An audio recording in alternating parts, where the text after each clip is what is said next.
ഇപ്പോൾ ഈ സമയക്രമ മാറ്റത്തിൽ സമസ്തയടക്കപ്പോൾ രംഗത്തെത്തിയിട്ടുണ്ട്. ഇതിലെന്തെങ്കിലും ഒരു മാറ്റം? ഈ സമയക്രമത്തെ സംബന്ധിച്ചിടത്തോളം വന്നിട്ടുള്ള ചെറിയ മാറ്റത്തെ സംബന്ധിച്ച് എന്നോട് ആരും തന്നെ ഇതുവരെ ഒരു പരാതി പറഞ്ഞിട്ടില്ല.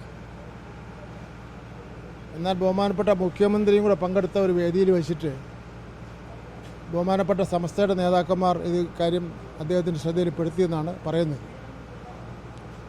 ഇത് ഗവൺമെൻറ് ഇക്കാര്യത്തിൽ ഒരു തെറ്റും ചെയ്തിട്ടില്ല. നമുക്ക് ഇപ്പോൾ നിലവിലുള്ള നിയമം അനുസരിച്ച് LP സ്കൂളിനാണെങ്കിൽ 198 പ്രവൃത്തി ദിവസം വേണം.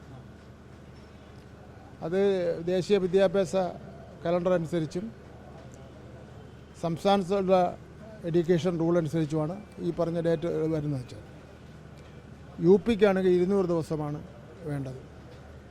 പിന്നെ വരുന്നതെന്ന് വെച്ചാൽ ഹൈസ്കൂളാണ്.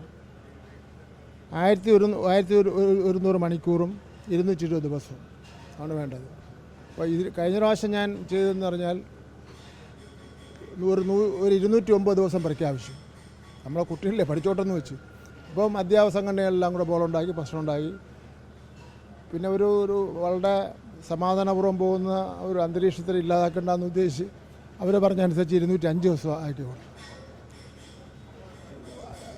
UDF ഭരണകക്ഷിയിൽപ്പെട്ട അധ്യാപക സംഘടന എല്ലാവരും കൂടെ ഹൈക്കോടതി പോയി. ഈ 205 ദിവസത്തിൽ ശനിയാഴ്ച ദിവസവും എല്ലാം വന്നു എന്നുള്ള നിലയിൽ പോയി. അപ്പോൾ അവർ കോടതി ഒരു ഹൈപ്പവർ കമ്മിറ്റി വയ്ക്കാൻ പറഞ്ഞു. ആ കമ്മിറ്റിയിൽ നാനാതുറകളിൽപ്പെട്ട പ്രമുഖരുണ്ടായിരുന്നു. ആ കമ്മിറ്റി കൊണ്ടുവന്ന ഒരു റിപ്പോർട്ടാണ്, കോടതി അംഗീകരിച്ചിട്ടുള്ളതാണ്. അതിലാകെ വന്നിരിക്കുന്നതെന്ന് വെച്ചാൽ ഈ ഹൈസ്കൂളിൻ്റെ 220 ദിവസം ആവണമെങ്കിൽ നേരത്തെ ഈ പറഞ്ഞതുപോലെ 15 വെച്ച് 16 ദിവസം അരമണിക്കൂർ ദിവസം പോകേണ്ടി വരും. മുഖ്യമന്ത്രിയുമായി ആലോചിച്ചൊരു മാറ്റം കാര്യം പറയട്ടെ. അരമണിക്കൂർ രാവിലെ 15 ഉച്ചയ്ക്ക് 15 കൊടുത്ത് മാറ്റേണ്ടി വരും.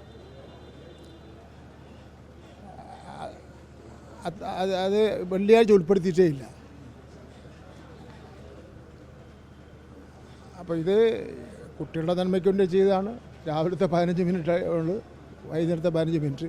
ഇന്നേരം നമുക്ക് ഈ 220 ദിവസത്തിന് അനുസരിച്ചുള്ള മണിക്കൂർ കിട്ടുള്ളൂ. ഇതുവരെ അധ്യാപക സംഘടന ഒന്നും പറഞ്ഞിട്ടില്ല. ഇപ്പോഴാണ് ഇവർ പറയുന്നത്. സമസ്ത പറയുന്നത് കുട്ടികൾക്ക് മദ്രസയിൽ പോകാനൊക്കെ സമയം വൈകുമെന്നുള്ളത് പരാതിയാണ്. അല്ലാതെ അവരുടെ പരാതിയെ നമ്മൾ നിഷേധിക്കുന്നില്ല. ഏത് മതത്തിനും ഏത് ജാതിക്കും അങ്ങനെ അത്തരം വിഭാഗത്തിൽപ്പെട്ടവരുടെ ആരാധനയും ഈശ്വരവിശ്വാസവും ഒന്നും നമ്മൾ തടസ്സം നിൽക്കുന്നില്ല. പിന്നെ അവരോട്ട് ചർച്ച ചെയ്യണമെങ്കിൽ ചർച്ച ചെയ്യാം, ഒരു പ്രശ്നമില്ല. അദ്ദേഹം സംഘടനയായിട്ട് ചർച്ച ചെയ്യണമെങ്കിൽ ചർച്ച ചെയ്യുന്നവരാണ്. വേറെ ഏതെങ്കിലും രൂപത്തിലാണ് ഇത് വരുത്തണമെന്ന്. പക്ഷേ അവർ തന്നെ ഒരു നിർദ്ദേശം തരട്ടെ. കോടതി പറഞ്ഞിരിക്കുന്ന കാര്യവും ദേശീയ നിയമത്തിലുള്ള കാര്യവും സംസ്ഥാനത്തെ നിയമത്തിലുള്ള കാര്യവും നമുക്ക് നിശ്ചയിക്കാൻ വേണ്ടി പറ്റില്ലല്ലോ. അതുകൊണ്ട് അവർ തന്നെ ഒരു കാര്യം പറയട്ടെ. എപ്പോഴും അവരോട്ട് സംസാരിക്കാൻ തയ്യാറാണ്. അവർ തന്നെ ഒരു നിർദ്ദേശം വയ്ക്കട്ടെ. ആ നിർദ്ദേശം ഞങ്ങളോട് പരിശോധിച്ചിട്ട് ആവശ്യമായ കാര്യങ്ങൾ സ്വീകരിക്കാം. അല്ല, ഇതിലൊരു പിടിവാശിയില്ല. മുഖ്യമന്ത്രിയുമായി സംസാരിച്ച് എല്ലാ കാര്യങ്ങളും ബഹുമാനപ്പെട്ട മുഖ്യമന്ത്രിയായിട്ട് സംസാരിച്ചിട്ട് നടപ്പിലാക്കാൻ വേണ്ടി പറ്റുള്ളൂ. തീർച്ചയായിട്ടും.